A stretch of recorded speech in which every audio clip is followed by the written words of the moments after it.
as much anticipated elections draw near, we continue to engage with different political leaders as well as, of course, independent candidates. Today, we're very pleased to be joined in studio by independent candidate Mr. Blessing Ramoba. Blessing, a very good afternoon to you. Thank you so much for joining us on SA Today. Very elusive you are. We've been expecting you for quite some time, but talk to us about the fact that are you still, in fact, the president of the Employment Rights Party, but basically talk to us about who is Blessing Ramoba. How and when did you develop to embark on your solo journey towards the union buildings? Okay, my name is Blessing Rova, and good evening good day to your listeners and to your viewers. My name is Blessing Rova. My activism started while I was still at the University of Johannesburg, studying mining engineering. Later on, I studied labor law. So I do have two degrees, one in mining, one in labor law, which is honors. But in terms of, to expand my activism, I founded the Mining Forum of South Africa, and that was 2015, which advocates for the rights of communities where mining companies are operating, and also making sure that for the implementation of the mining charter. Recently, I founded the Employment Rights Party, which because of I saw the unemployment high rate in the country, increasing. And as a concerned citizen of this country, I saw that there's something that which I can do, which is to add my voice towards policies that can create employment in the country. And speaking of employment, Blessing, you've been on various platforms like radio as well, trying to, of course, promoting your manifesto. Now, as independent candidates, we don't get to see much of your manifestos, but I did see on my research here that your manifesto will focus on some of these, which is unemployment, the championing and industrialization of job creation, as well as improving education and so forth. Talk to us about some of your main focuses and why these ones, and what's different from what the rest of the big parties, political parties are offering. Very important. And I think the way the country is going in the wrong direction. First of all, you cannot create employment if you don't have a stable source of energy. And one of the things that which we are bringing forward, there is a policy that was brought up by the ANC now of just transition principle, which is ushering in the renewables energy, the likes of solar and wind energy, and while destroying the coal power plants, and which we have got, abundant coal, minerals, deposit in the country. Whereas we are busy closing these power stations, the demand of coal in Europe is increasing because they need this coal. Whereas we are not yet industrialized, we are not yet developed, and then we are destroying the source of energy that's supposed to actually, build this country.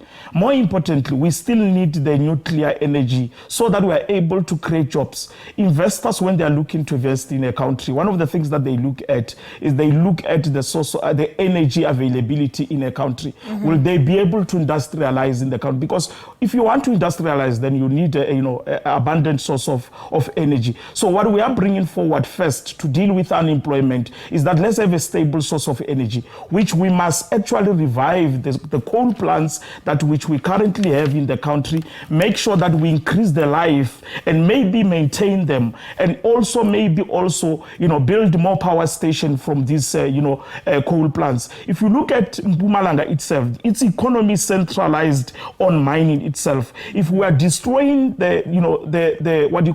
this power station, we are also destroying the livelihoods of people of Mpumalanga, which is what is actually making them survive. So what we need to do is to build more power stations. If we can, we must also encourage mixed energy. Let's usher in the new renewables, but while we are also building on power stations for coal and not destroying them, because while we are destroying Europe, we are actually sponsoring jobs elsewhere.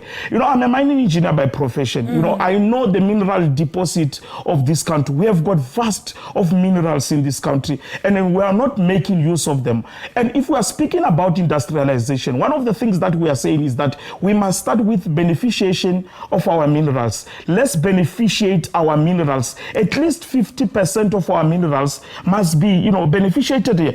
Let's change the mining charter. The mining charter must compel each and every miner to say that you must beneficiate your minerals in the country, at least 50%. And that is a trajectory that which we are going to take in a way of creating, employment in the country. More importantly, while we are busy industrialized, we've got a source of energy and a reliable one. Industries will be coming to South Africa. Manufacturers will be coming to the country. We cannot produce anything. We don't even have a vehicle of our own. Whereas we've got, the PGMs, the platinum group metals in the country, abundant of them. I mean, we've got one of the largest reserves in the world of platinum. And the cars that which we are driving today, they are using these minerals. So what I'm saying is that we need to make sure that we industrialize as a country. Let's push, the policies that which will create employment in the country, and let's shy away from policies that will, hinder investment in the country. For example, expropriation of land without compensation. That also threatens property rights. Nationalization of mines. Also, that threatens, property rights. We shouldn't do that. What we need to do is to make sure that we collect enough tax from these mining companies. There is what we call tax illicit outflows. Currently, in the mining sector, we are not collecting enough, taxes that as we should, because companies, what they do is that they actually report, they produce millions of tons, but they produce less. Then we tax them based on the little that which they've reported. So meaning that there's a lot of money that is leaving the country unaccounted. And not only mining, even other sectors of the economy. Yeah. There is a lot of money that which, is leaving this country illegally. And that money is supposed to, eradicate poverty of our people that are currently suffering today.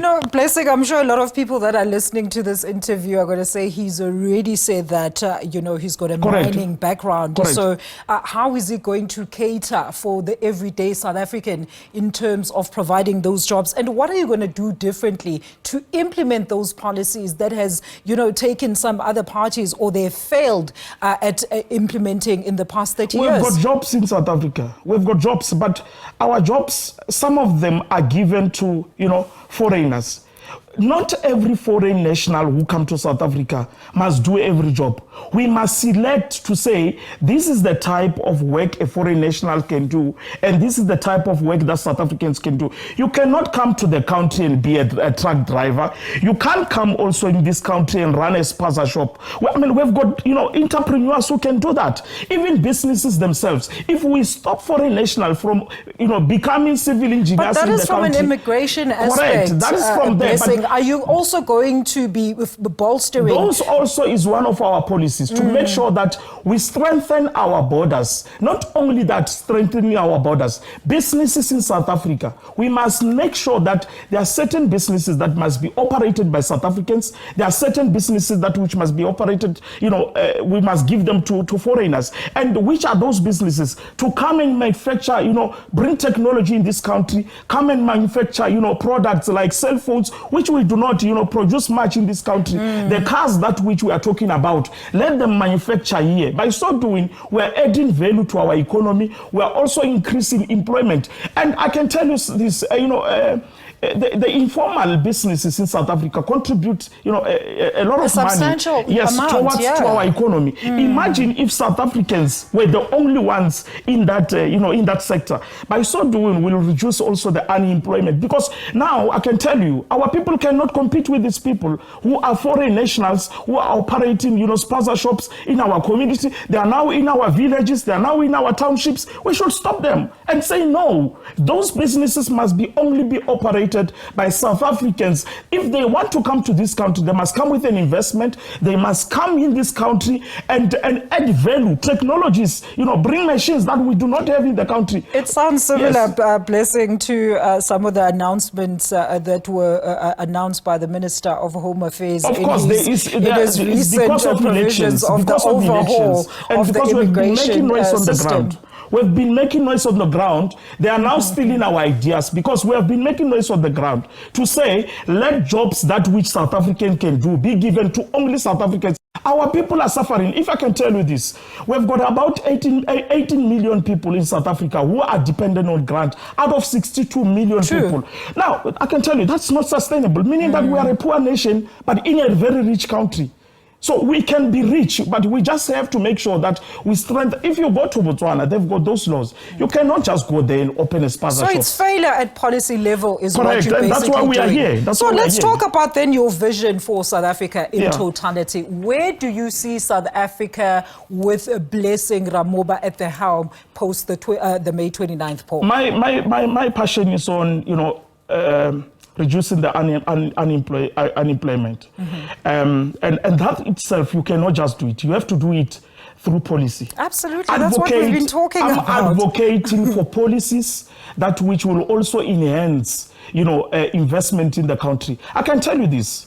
The government... Do you think you're going to get support though, Blessing? Yeah. Because we've seen how coalitions which are still like a huge, like they're in total disarray in the various metros that are currently being governed by coalitions. So do you think independent candidates are going to be a better option for the majority of South Africa when it comes to candidates are the future for this country, are the future of this country. You see, right now, if I get about 90,000 votes, then I will get a seat in parliament to represent my constituency. But I can tell you this, right? In future, an independent candidate must be able to contest the elections to go to union building. True. And so, meaning that it's unconstitutional right now. If I get about 2 million votes, I'm the only one to go into, to parliament. Whereas other parties can get 2 million. And it's easier for accountability. Yes. We just taste Blessing because we know. That's what I'm saying. Now, we have to make sure that, so the reason why we also want to actually be a policymaker by being in parliament is also advance this idea of independent candidate, that